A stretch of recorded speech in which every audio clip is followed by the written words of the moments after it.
Joel Barish wakes up alone and confused on Valentine's Day. He waits on the platform, dressed for work. Suddenly, something comes over him and he runs to the opposite platform, boarding a different train that is destined for Montauk. His voiceover informs the audience that he is not usually impulsive. He sits on the cold, snowy beach in Montauk and pulls out his journal, which has a number of pages ripped out. He hasn't written in it for 2 years. Walking along the beach, Joel notices a woman with blue hair and a bright orange sweatshirt and wonders why he can't meet women. The same woman happens to be on the same train as Joel and finally says hello. They have a conversation. Her name is Clementine, and she is erratic and opinionated. She encroaches on Joel's personal space, making him uncomfortable. There is something he likes about her, though, because when she invites him up to her apartment, he goes. The next day, he accompanies her on a nighttime trip to walk on the frozen Charles River.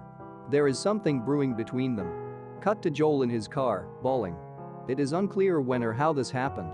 Distraught, Joel drives through the rainy streets and goes back to his apartment while a white van follows him. After Joel is asleep, 2 men, Patrick and Stan, unload the white van and bring a collection of strange equipment into Joel's apartment.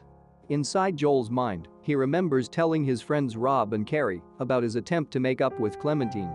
He went to see Clementine, but she was with a new guy and pretended not to know who Joel was.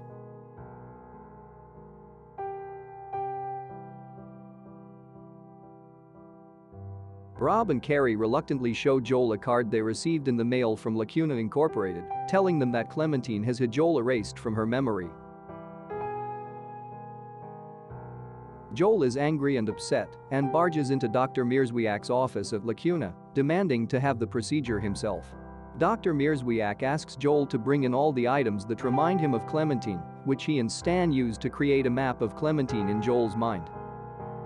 We now understand that Stan and Patrick are in Joel's apartment to erase Clementine from his memory. They start by deleting the most recent memories that reveal the bitterness of their breakup.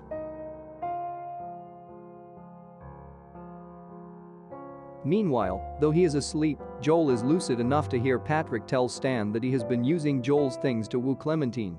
Joel realizes that Clementine was kissing Patrick when he had gone to see her earlier. While the memory erasure is going on, Mary Svevo, Dr. Mierzwiak's receptionist, comes over to hang out with Stan while he is working. They get drunk and high while Patrick decides to go see Clementine. Patrick finds Clementine upset and disturbed. She insists that they go to the Charles River immediately, and Patrick gives her a gift, the gift that Joel purchased for her and relinquished to Lacuna when he decided to have Clementine erased. Meanwhile, in Joel's mind, most of the more recent bad memories are gone, and he's now watching the happy, tender moments with Clementine fade away. He realizes that he no longer wants to lose his memories and begs Mierzwiak to let him keep them, but Stan and Mary cannot hear him. Joel grabs Clementine's hand and they try to outrun the procedure. Clementine suggests that he hide her in memories where she didn't previously exist, so Joel takes her into his childhood memories. He leads her deeper and deeper into his consciousness, trying to duck underneath his most humiliating moments, but it doesn't work. Meanwhile, Mary and Stan have had sex and are cavorting around Joel's apartment when Stan notices that the machines have stopped erasing Joel's memory. He panics and calls Dr. Mierzwiak. Mary swoons all over Dr. Mierzwiak when he arrives, but he gets straight to work chasing down Joel and eradicating the memories he is trying to hide within.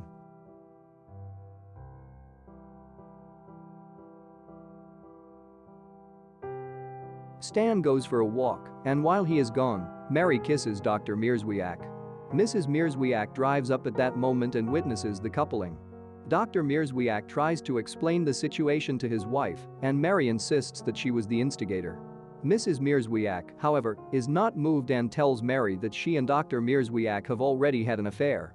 Mary is shocked. Dr. Mierzwiak tells her that they did have an affair, and Mary begged to have the procedure done so she could move on.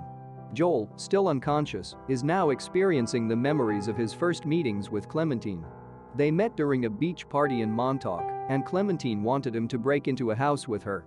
However, when this actually happened, Joel succumbed to his fear and left her behind.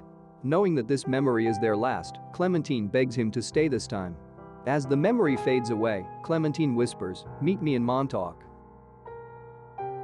Meanwhile, Mary breaks into the Lacuno offices and hears her voice on tape, asking to have Dr. Mierzwiak erased from her memory. Back in Joel's apartment, Dr. Mierzwiak finishes the procedure, and he and Stan leave. Cut to the opening scene, where Joel wakes up. Now, the audience knows that Joel and Clementine have already gone through a doomed love affair and are meeting in Montauk for the second time without knowing it. Mary Spivo quits her job and steals all of the files and tapes from the Lacuno office. When Joel and Clementine return from the Charles River for the second time, after meeting on the train from Montauk, Joel stops at her house so she can pick up her toothbrush. She also grabs her mail and finds the tape and file that Mary has sent. She puts the tape in the tape player in Joel's car, and they both hear Clementine's voice insulting Joel and explaining why she wants to break up with him. Joel thinks it's a joke and kicks her out of his car. Later, Clementine comes to Joel's apartment, only to find him listening to his own tape. It's awkward between them, and Clementine finally leaves. This time, Joel chases her and asks her to stay. They ponder what to do. They like each other now, but they know how their love story ends. Eternal Sunshine of the Spotless Mind finishes with this open-ended moment, followed by a surreal-looking scene where Joel and Clementine frolic on a snowy beach in Montauk.